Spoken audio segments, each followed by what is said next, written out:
Hi, everyone, and welcome to this week's episode. I'm very excited to have my beautiful guest here today, Suzy Ashworth. Welcome, Suzy. Hey, Shireen, thank you so much for having me. Thank you for taking the time to be here. I'm super grateful to have this opportunity to talk to you. I love your work, your energy.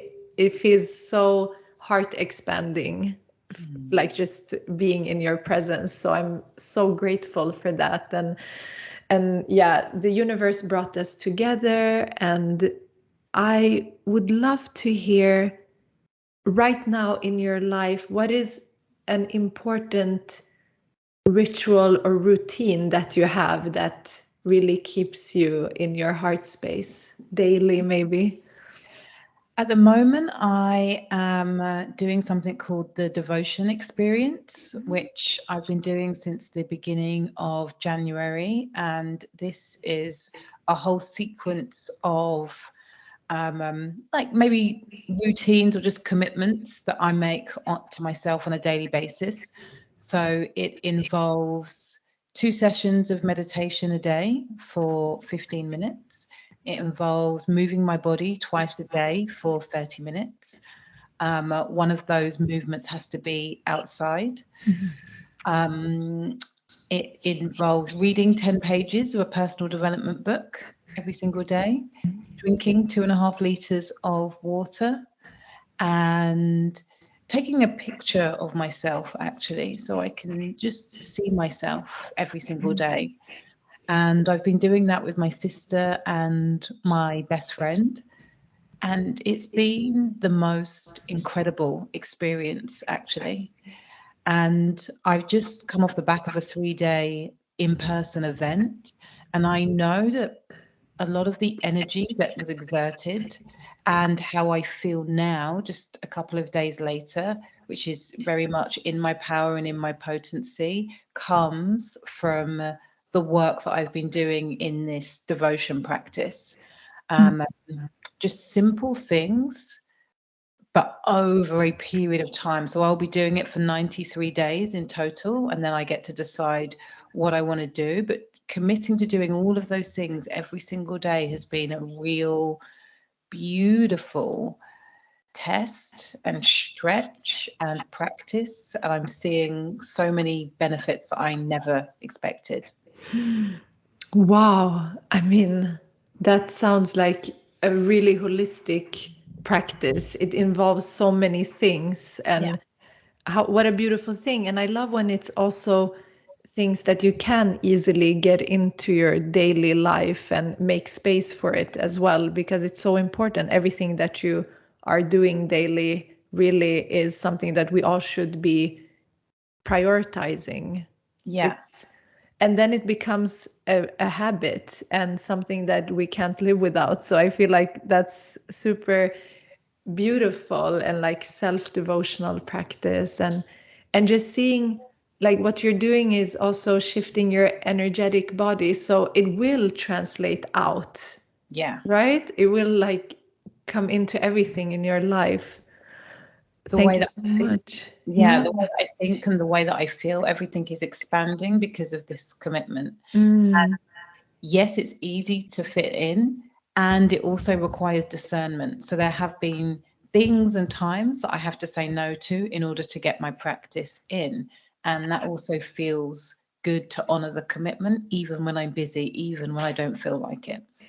Yeah, that's super inspiring. And what is inspiring, maybe you can uh, share a little bit, because you are raising 3 children, which is it's a devotional bhakti practice in itself. Yeah. And getting that in, and then doing your work and doing your self practice, and the discernment part. How do you make everything like come together? Wow. Yeah. So I get up early. I do. So this morning, whilst I was awake at 4, I didn't actually start my practice until 5, but I just kind Wow. of laid it in bed and just contemplated and thought. But I get up early. I make sure that my exercise can be done around the home, except when I go for a walk. But then my kids are kind of old enough for me to be able to take that half an hour out. I feel good when the eldest is around. So it's really that. I mean, I absolutely prioritize my own health and well-being. When I feel good, I'm a much better mother.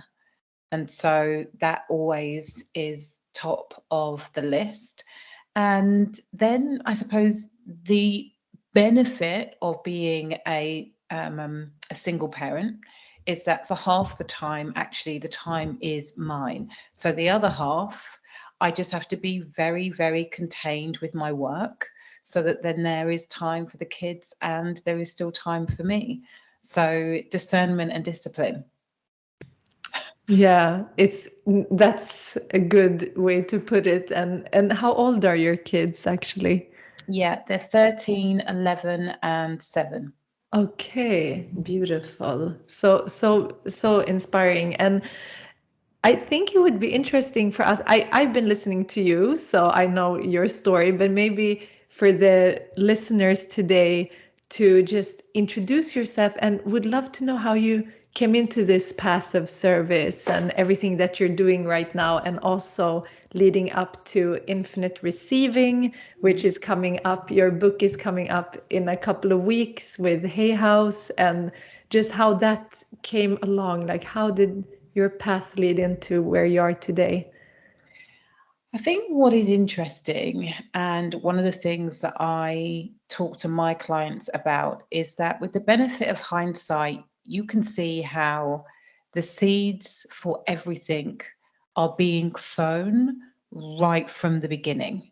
And there isn't a step or misstep that I could have avoided that wouldn't have taken me on a completely different trajectory. So the path began right at the beginning when I was fostered at the age of 3 months old and given to my foster parents. And I think that what they taught me about the world and what they installed in me when it comes to that feeling of why not, and I'm lucky and I am blessed, all of those lessons and core beliefs have really set me up for the work that I now teach and the life that I now live. But I think that in earnest, things really shifted for me when it came to my perspective on the world and who I wanted to be when my foster mother died when I was 19 years old. And at that point, I was a typical 19-year-old, so really felt that I would have all of the time in the world, didn't really give that much attention to my parents, and was very, the world all revolves around me, I know everything. And so when I lost my mum, it was a real wake up call. And I frequently describe that moment in time as it was my biggest loss and it was my greatest gift, because what I was presented with and couldn't argue with in any way, shape, or form is that life can be very short. We have a very finite time in these bodies, and what we choose to do and who we choose to be matters, because you never know when your time is going to be up. And so the decision that I made when I lost her is, one, I needed to be better.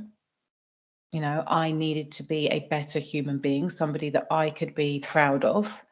And two, I wanted to finish this life feeling like I was going to leave it all out on the table, and that I was going to really, really live whilst I had the chance to live.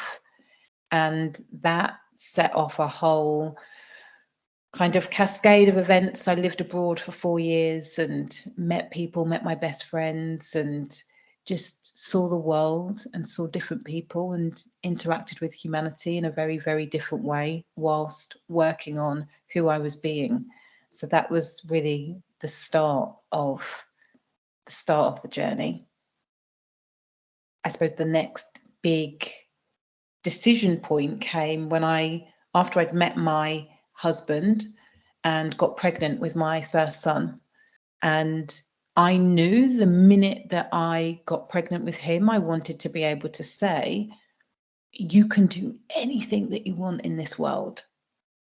And what was so evident to me was that if I were to say that sentence at that point in time, he would never believe me, because the life that I was living was bog standard. It wasn't a bad life, but it wasn't a life where I was living into this original intention of leaving it all out on the table. It was just good enough. And so getting pregnant and becoming a mother was a real catalyst for me to say, okay, what can you really do, Suzy? What can you really do? And so it took a year of going back to work after I had him. I got pregnant again. And then when I went on maternity leave with my second child, I decided that I was going to retrain. And so Caesar was the catalyst. Coco was the one that made me say it's either going to be now or never. And I retrained as a hypnotherapist and a psychotherapist and a hypnobirthing practitioner. And that was 11 years ago.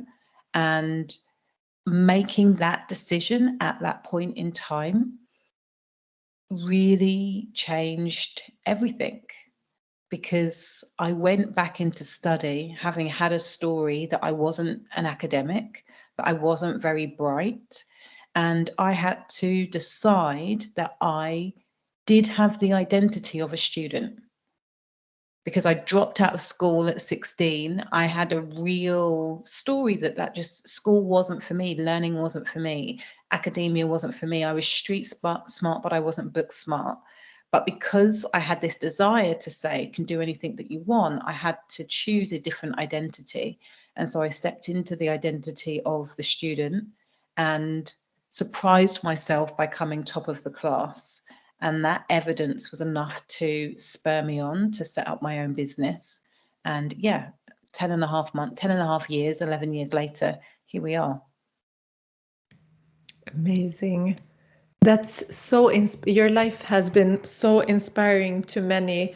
Everything that you've created and everything around just opening up the opportunities and possibilities within yourself first. And this, you talk about this quantum existence so much. I really love that. And how did you then translate that into what did you feel most inspired to share out of your experience, and how did that lead into the Infinite Receiving book as well?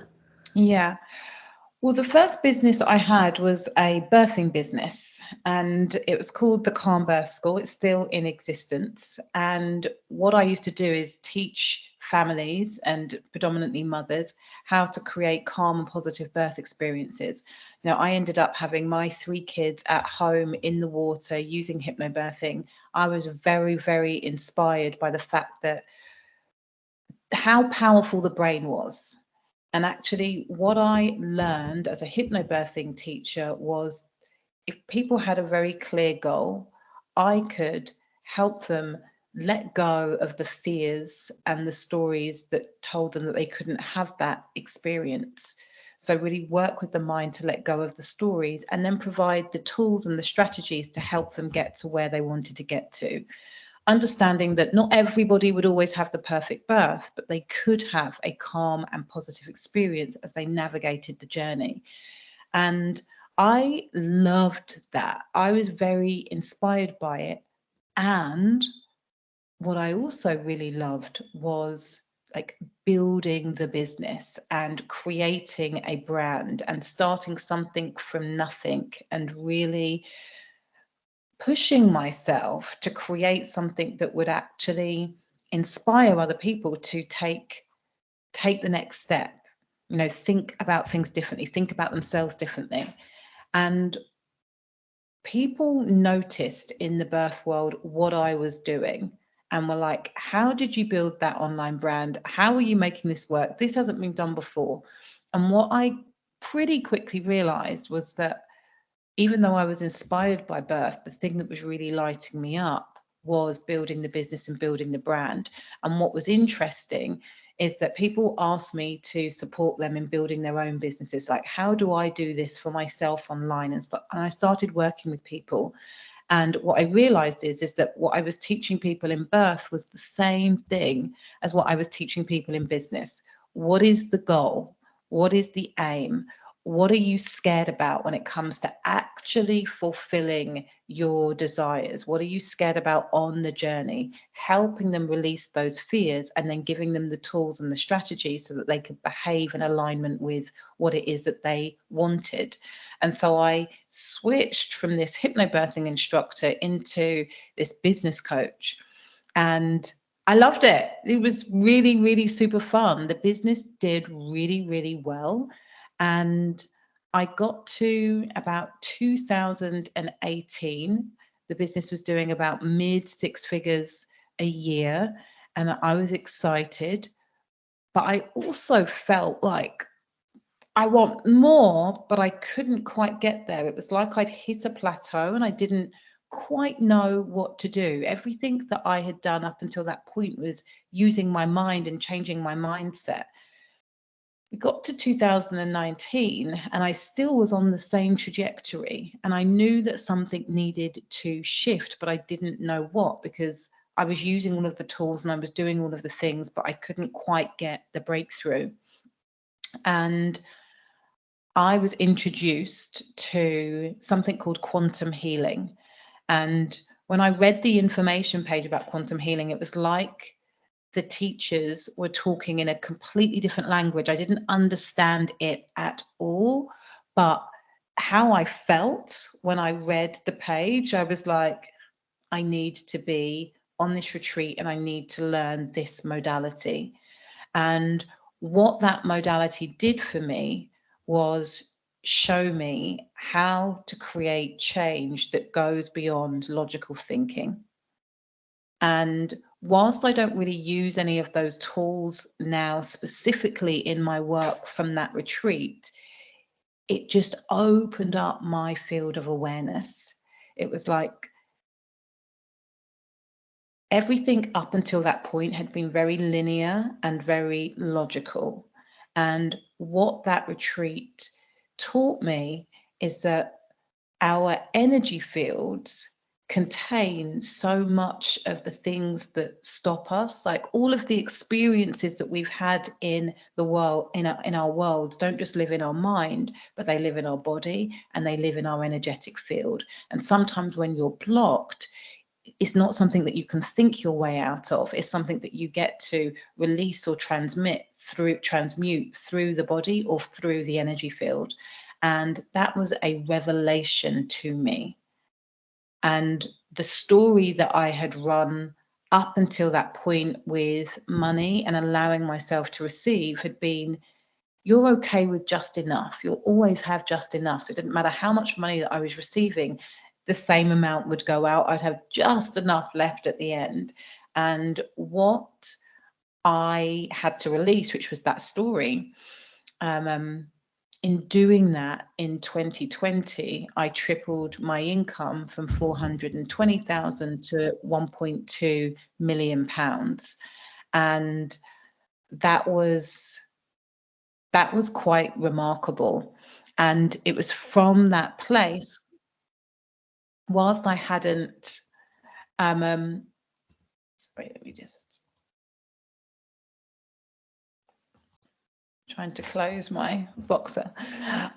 Whilst I hadn't birthed infinite receiving, a lot of the practical tools that you disappeared. Okay. A lot of the practical tools that I share about in the Infinite Receiving book, this is what I was doing alongside the energetic work in order to get into a place where I was able to receive so much more of the money, so much more of the impact, so much more of the love. So whenever we're making a change, whenever we are transforming anything, it's happening on multiple levels. There's never just one thing that we do that is the breakthrough. I always say that we as the individual are the key, and then there are multiple tools and multiple people and multiple mentors that will all support us in helping us unlock our own unique codes and our own unique greatness, which is one of the pillars of infinite receiving. What an amazing expansion you did. And I really love that you got into like this quantum healing session, and to take, it's like opening up. It sounds like you open up, so because you also talk about timelines and how we can like open up for all infinite possibilities, and how it can only be ourselves that can like limit that. Yeah. And it's almost, sometimes we focus so much on how to get there that it becomes limiting, right? When we're not like just, I always talk about like surrendering into our path. Like we know, if we have that inner knowing that something will happen for us, then somehow we get like these it's not about just sitting and waiting, but we do get these tools and experiences and people, like you say, like we unlock and invite in.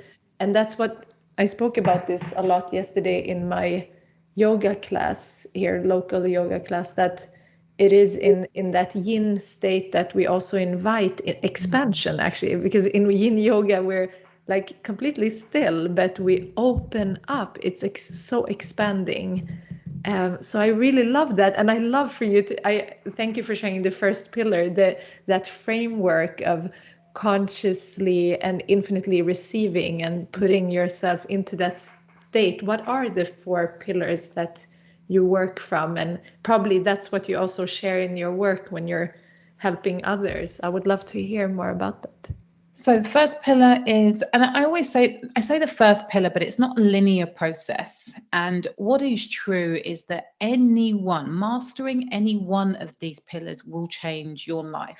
However, when you put all 4 of them together, absolute magic can happen. And I think just before I share the framework, what we're really talking about is just increasing our field of vision. When we are limited in our thinking, it's because we can only see one way. And what infinite receiving is designed to do is help you see more and more and more of yourself, and more and more and more of what is possible when you tap into all of the goodness of yourself. And so this starts with the pillar of infinite greatness, really understanding that your voice is important, that your unique blueprint cannot be replicated. And I think that for many people, whether you're in business or out of business, it's really easy to see somebody who looks successful on the outside and be like, what do they have? What have they got? How can I get some of that? How can I be more like them? And when I say that you are the key, really understanding that you have a message, and whether this is a message as a mother, a father, or a business owner, you have a message and you have a way of saying things that no one else can replicate when you are being fully yourself. And that is where your most potent level of magnetism lies, when you are being yourself. And so I talk about in the book really learning to be full of yourself, which in the UK in the past has had quite negative connotations. But the way that I like to think of it is that most of the time we're walking through the world only being a part of ourselves. We kind of chip away at this part of our personality and that part of our personality, because we've learned along the years that if we want to be accepted, we need to kind of tie ourselves up into a pretzel so that other people feel comfortable. And what I teach in this pillar is that whilst feeling comfortable may have been the goal up until now. When you're looking to unlock unlimited gifts, when you are looking to unlock the frequency of infinite receiving, then your willingness to be all of yourself, accept all of yourself, and love all of yourself in your unique greatness is one of the keys. So that is the first pillar. The second pillar is the pillar of infinite support. And for me, this was such a huge revelation and breakthrough for me, because I had lived my life for many years running the story that I could only rely on myself and that it was all on me. And I walked around the world as if I was carrying the weight of the world on my shoulders. And even when people would want to help me, which wasn't often, because the frequency that I was operating at was, I don't need it. I don't need you. I've completely got you. I'm a strong Black woman. Like, I'm okay. Whilst on the inside, feeling like I'm totally alone and I just want somebody to help me. But I wouldn't allow it. And I was doing a program. This was actually quite early on in my entrepreneurial career. I was doing a program, and one of the journaling questions was, how supported do you feel? And in that moment, the floodgates opened and I was crying my eyes out, because I realized that I didn't feel supported at all. And what was happening simultaneously is that there was the part of me that knows, that was showing me, how on earth would it be possible for me to get to where I had got to already in life if there was no support? You know, my foster parents were found in the back of a magazine. Like, the fact that I got good humans who loved me and then loved my sister, that couldn't have been a coincidence. That couldn't have been an accident. That was universal support. You know, meeting my partner, having healthy children, even starting the business, like all of these things. Did I think that it was just me? Did I think that it was just luck? It was like, no. And then at the same time as that, I had the awareness of my foster parents, both of which had passed away by then, just there, either side of my shoulders. And it was like, you're not alone. You've never been alone. How much are you willing to allow yourself to be and feel supported?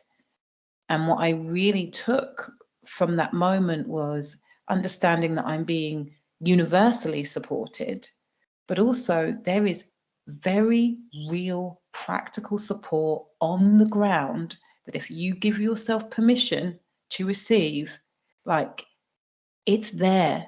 There are people that want to help you. And now, as a business owner that is working with other business owners, like, I understand more than ever that support is your leverage. Support is how you buy back time, you know, and when you need to do it all by yourself because you're the only one, you're stopping yourself from receiving. And so the pillar of infinite support is a huge one when it comes to opening yourself up to allowing so much more into your life. I mean, it's such a initiatory path that you've been on when I'm thinking about your whole life. And it's so important to feel that, yeah, I mean, when we put ourselves in the hands of the universe and the divine, and there's like this plan for us somehow, and that we are supported, like you said, it's not a coincidence that certain people come into, and you talked about this as well, that our souls choose the parents, like there's a soul contract. It feels such a like a big initiation to go through that path that you went through up until very young age, and that you got to face that so early also, in that darkness, when we meet that dark goddess of grief and death and everything, there's like this big light that opens up. And when we expand our hearts, I completely agree. Like, how can we always feel supported and in companionship, not just like I have all of this on my shoulders alone? Because as soon as we open up to receive support and guidance, and also like physical support from others, it really expands. It's like a creative path. I Yeah. really love that. Yeah. And and so those were the two pillars, right? Yeah. Yes. The next pillar is the pillar of infinite love, and it works Mm. very closely with infinite support. And again, this has been a huge, huge journey and I say everything that I share, I'm still on the path, because every time I decide that I'm ready to expand into another level, there are new areas that I need to ask for support in. There are other places where I have to choose to allow myself to know that I am worthy and deserving of the next step. So I have to tune back into greatness. When it comes to love, I lived really my entire life, maybe up until about 4, possibly 5 years ago, with my heart very much protected. And in 2019, my family and I, we moved to Mexico, and we spent 16 months there. And this was such a beautiful spiritual awakening for me, and just an integral part of my spiritual journey. And I worked with a lot of healers over there. And I remember working with one lady. She was a masseuse, but she also worked with the energy body. And she gave me a massage one day. And after that massage, she said, I really felt a lot on, I think she said, your left side. Is that the masculine side? She said, I really felt a lot on your masculine. And that was interesting to me, because I kind of had associated all of my, in inverted commas, problems with my birth mother. And I hadn't really spent a lot of time thinking about my birth biological father. And it was weird. I was like, interesting. She said, I feel it along your male line, your male lineage. There's stuff there. And I walked out of that massage parlor, got into a taxi, and again, tears. I was sobbing uncontrollably. And the awareness that came to me in that taxi driving back to my home was that my first heartbreak had been when my biological father had left when I was a baby. And what I had done is create a life and live a life where I had wanted to protect my heart from being broken again. And so, whilst I was a very caring person, a very loving person, somebody who I would have described at the time as heart centered, like I really cared about people, I made it very, very, very difficult for people to actually touch my heart, because it was like I'd put my heart in this cage, and it was protected. And that massage was the start of me consciously looking to remove the bars that I had used as protection. And so when I talk about the pillar of infinite love, I talk about being a conduit and a generator for infinite love. And what that means in real life is actually being willing to allow your heart to be broken. And you can only allow that to happen when you are willing to go all in and be vulnerable. Be vulnerable in how much you love your work. Be vulnerable in how much you love your partner. Be vulnerable in how much you love your children, knowing that one day it all might disappear. Knowing that one day they may turn around and say, well, I don't love you anymore. Maybe one day you put out the best post of your life. You think, God, this is the thing. And you have people who turn around and say, God, that's ridiculous. I don't understand it. And I don't understand you. It's like, are you willing to risk your heart being broken? Because you're willing to risk going all in. And the more you are willing to be in that vulnerability, the more you open yourself up to receiving more love than you can possibly imagine, more impact than you can possibly imagine, because you're leaving it all out on the table. You're actually giving it. It's such a challenging pillar with just the highest rewards. That is so beautiful, that vulnerability, and how many like hard layers we can release when we do that, because it's so constricting to have that protection all the time.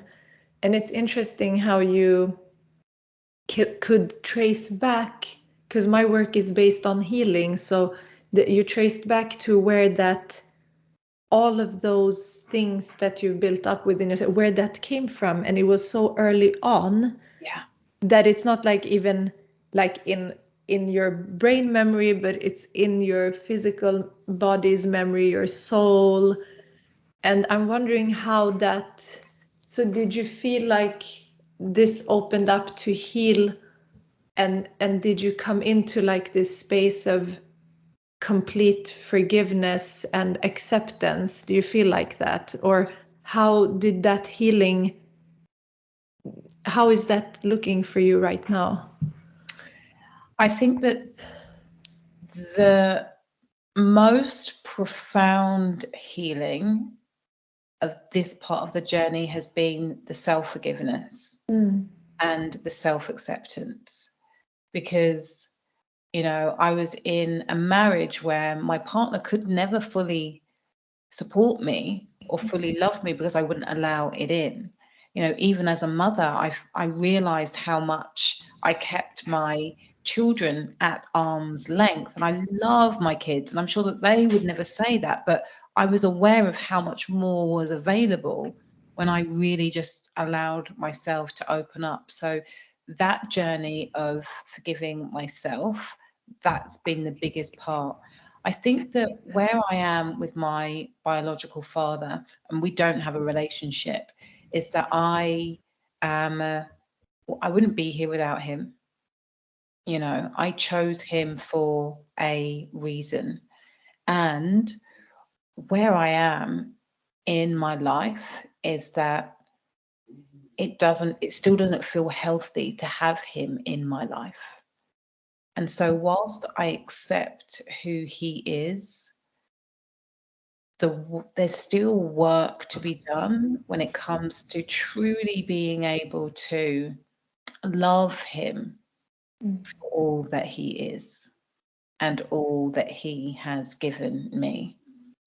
And I think that this is why, again, I say I'm still a student of the work, because I know the ultimate vision. And the ultimate vision is to just be able to deeply see him and love him and appreciate him. And I'm not there yet. And maybe I won't get there in this lifetime. Exactly. But it still is an opening for you. Like, even that, it's not about getting rid of everything and being this it's in our imperfectness, and there's nothing like perfect, but it is in that. I just love a book that I've been listening to over and over, The Secrets of Divine Love and the Sufi path. And it's in the neediness that we come closer to the divine reality and the universe. And as long as we have that things that we're working on, we're always turning, like if we would have nothing to work on, then I don't know what would happen with us. We all have things that might, it's just an acceptance that it's there. And yeah, like you said, maybe in this lifetime it's not like the soul has a plan, so maybe it's the next journey will look different, and there will be a different relationship, or there will be, we find so much in others, like how much we can look back at ourselves. It's really inspiring what you're sharing, and how, yeah, it's, you had big initiations in your life that led you here, with that meeting with the underworld, and how that other path opened up for you. I think it's, like you said, it's no coincidence. Everything has happened exactly as it was meant to. Yeah, it's a really interesting one. I feel like there are infinite versions of ourselves. The way that I work, the final pillar is the infinite pillar of conscious co-creation. Is really the manifestation pillar. It's the pillar of magic. It's the deciding what it is that you desire, and then the bringing it from thought into reality. And what I believe, so there's a mix. There's the science of all of the energy in this world that has ever been and ever will be is already here. And this was a very profound thought. It was communicated to me in a metaphysical way the first time I heard it. And I was really, really blown away, because in my understanding of what that meant in that moment was, if everything is made of energy and our thoughts are energy, that means that every thought that I've had and the energy of every single thought that I am going to have is already here. And so that means that the solution to every single problem, the solution to every single thing that I am ever going to create or could ever desire to create, is already here in the universe. And my job is to simply align myself to the solution. And so this was really like mind-blowing to me. It was really, really wild, because within this infinite universe of infinite possibilities, there are also an infinite number of versions of myself. There are also an infinite number of paths, and each of those versions has a path, and each of those versions has an idea about what it is they want to create. And my job now is to ask myself, what is it that I want to create? What's the version of me that has already created it? And so what I believe is that there is a version of me who has the most exquisite, beautiful relationship with my father. There's a version of me who never had a father. There's a version of me, like, there are an infinite number of versions. And I just have to decide what it is that I want to manifest. I just have to decide what it is that I want to create, and then align with the version of me that's already done it, that's already created it, that's already, you know what I mean? Yeah. So there is the path, and alongside the path is our divine intention. And those two things work together. I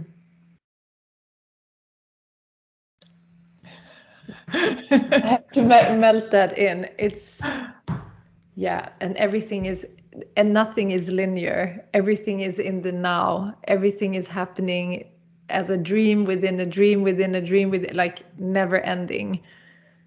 We live in an infinite universe with infinite possibilities.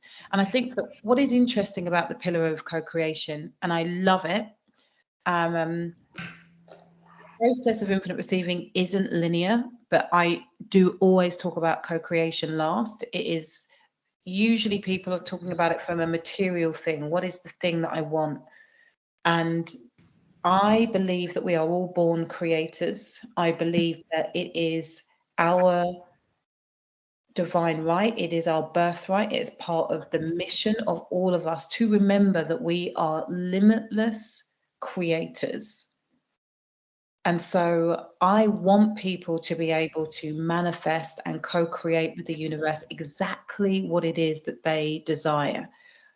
And I want people to do that from a place of knowing their greatness already. I want them to do that from a place of knowing that they are fully supported, whether they have 100,000 in the bank, £10 in the bank, or nothing in the bank. I want people to know that they are loved and lovable, whether they are buying their friends Porsches and Lamborghinis or going off on holiday to the most beautiful place in the world. I want people to know those first three pillars first, because when you know those three pillars, you the the relationship you then have with the pillar of co-creation shifts, because we are manifesting and co-creating purely from a place of desire and preference, rather than from a place of, I want this so I will feel happier about life. I want this so I will feel more deserving about myself. And I think that a lot of manifestation, or people come to the world of law of attraction and manifestation from this place of thinking, if I am materially richer, it is going to infinitely improve my life. And the reality is that if on the inside you feel lacking, you feel not enough, you feel unworthy, it doesn't matter how much you bulldoze your way into receiving materially, it will never satiate you.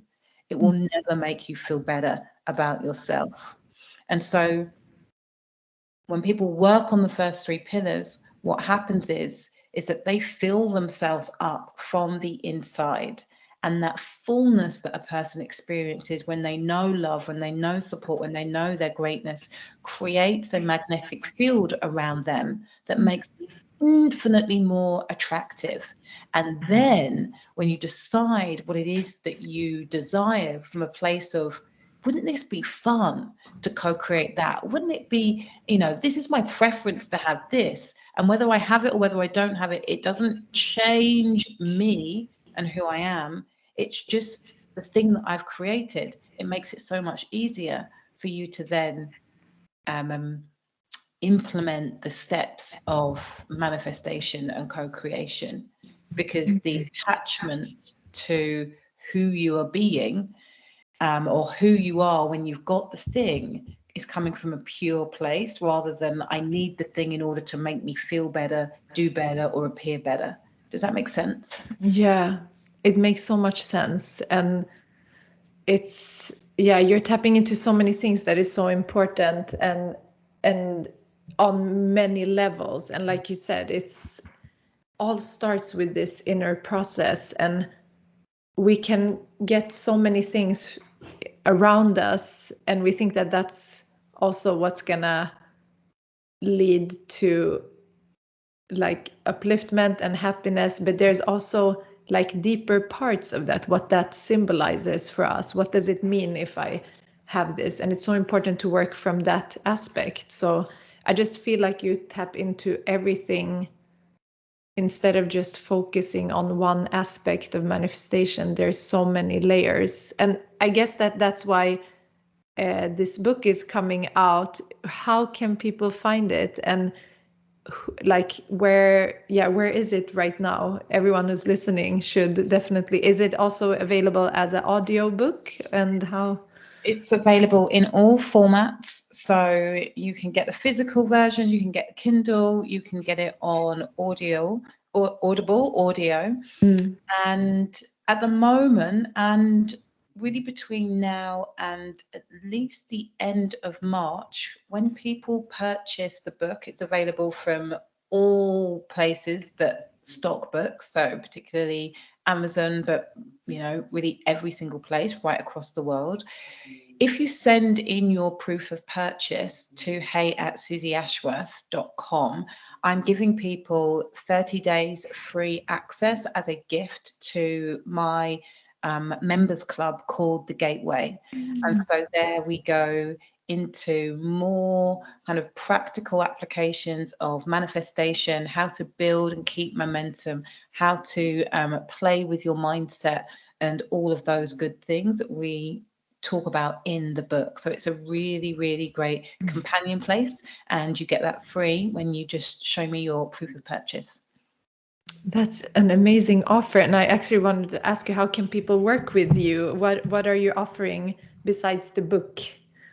Yeah, so I have my members club, which is amazing. And then for people in business who are looking to really grow their business and do it from a place of authenticity and really from being themselves, then I have something called the Momentum Portal, which is a real mix of practical strategy and then all of the energetic work and the masculine and the feminine, how they work together to really create exponential growth.